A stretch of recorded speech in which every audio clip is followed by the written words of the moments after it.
What if I told you that one of fashion's most influential figures doesn't care about trends, avoids museums, and dresses like a Victorian doll lost in time? Meet Lynn Yaeger, the woman who's been breaking every rule in fashion since the 1970s. A journalist, a style icon, and dare I say, a living piece of art. Today, we're diving into the life, style, and unstoppable legacy of Lynn.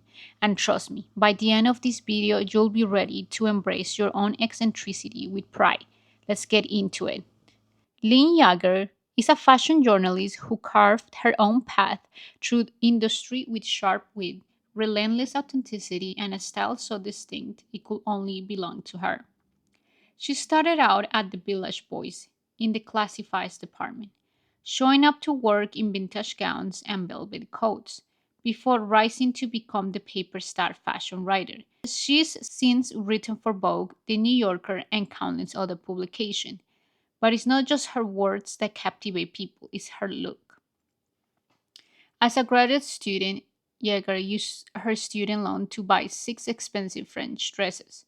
The splurge caused her to run out of money, so she took a part time job doing customer service for the Village Boys advertising department. While she was there, she submitted pieces to the paper. Her second article caught the attention of Cosmopolitan editor in chief Helen Gurley Brown, who called the Village Boys and asked to buy the piece. Lynn remained at the Village Boys for 30 years, covering fashion, including fashion shows, until she was laid off in December 30 of 2008. Shortly after her departure, the New York Magazine asked her to cover fashion shows. She later joined Vogue as a contributing editor to Vogue magazine and Vogue.com. So let's talk about Lynn's iconic style. Picture this: a razor sharp henna bob, exaggerated cupid's bow lips, and two perfect circles of blush painted high on her cheeks. Her outfits, a whimsical blend of tulle, sequins, and comme des garçons, often paired with sensible flats, and also looks like a haunted porcelain doll, and is absolutely fabulous. It's a unique style. So let's talk about Lynn's early style evolution. How did she land on this distinctive look? So, growing up in Queens, she was drawn to thrift stores, flea markets, and secondhand boutiques, places where she could unearth treasures that didn't conform to the mainstream fashion. Over time, she refined her aesthetic, inspired by silent film actresses, vintage circus performers, and Parisian street style from another era. Unlike other fashion icons who constantly reinvent themselves, Lynn found her look and committed to it for life. So now we're going to talk about the power of personal style. What makes Lynn style so powerful? Isn't it its unwavering consistency? In an industry that constantly shifts with seasons and trends, she remains a beacon of personal style. Her wardrobe is a living collage of forgotten eras: silent film stars, 1920s Parisian nightlife, antique dolls. Yet it never feels like a costume. It's an armor, a deliberate rejection of fashion's impossible beauty standards. In her own words, if you construct an eccentric look and make it your own, you will be forever isolated from the world of fashion. And that's exactly what she's done, creating an universe where she reigns supreme. So now we're going to talk about her influence on street style. Lynn's influence isn't just felt on the page of Vogue, it's in its streets. Over the years, many have borrowed elements of her signature look.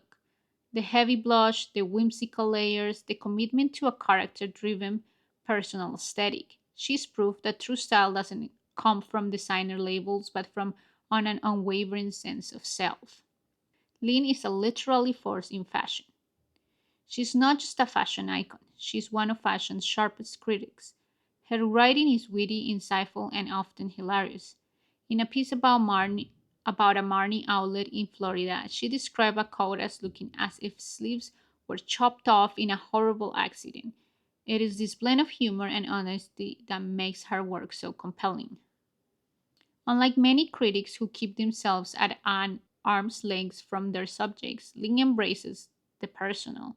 She writes about fashion not just an observer but as someone deeply in love with it, quirks and all, and that authenticity is rare. Throughout her writing, she has chronicled the rise and fall of trends, the impact of social media on fashion, and the shifting attitudes toward luxury. Her perspective is always refreshingly honest, whether she's critiquing the excess of runway shows or celebrating the beauty of a well worn vintage coat. Here's something you might not know. Lynn was also a fierce labor activist. When Rupert Murdoch bought the Village Voice, she helped lead the charge to unionize the paper. Her colleague described her as the bad cop in negotiations. Relentless and fearless is a side of her that perfectly complements her public persona. The tough, no nonsense advocate who never backs down from a fight. This activism ties directly into her approach to fashion. Lynn has always championed individuality, self expression, and the idea that fashion should serve people, not the other way around.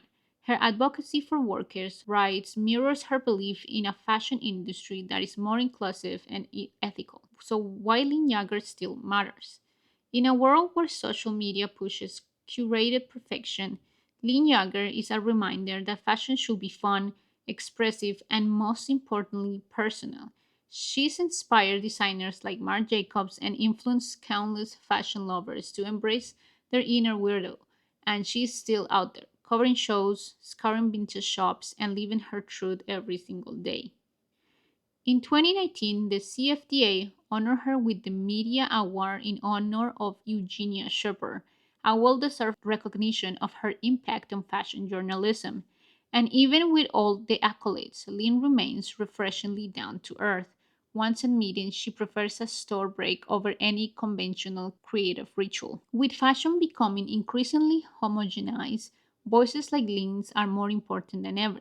She continues to challenge conventions, celebrate individuality, and remind us all that style is meant to be joyous, rebellious act of self-expression. And when she was asked by a magazine, how can you define fashion in 3 words? She said, no. Many are quick to dismiss clothing as materialistic, shallow, and trivial. Meanwhile, others bask in its allowance of creativity and self expression. She was also asked, how do you perceive it? Is there a line where it crosses over to the dark side? And she replies, I believe in a very expansive view of fashion, and I don't think the impulse to decorate oneself is shallow or trivial.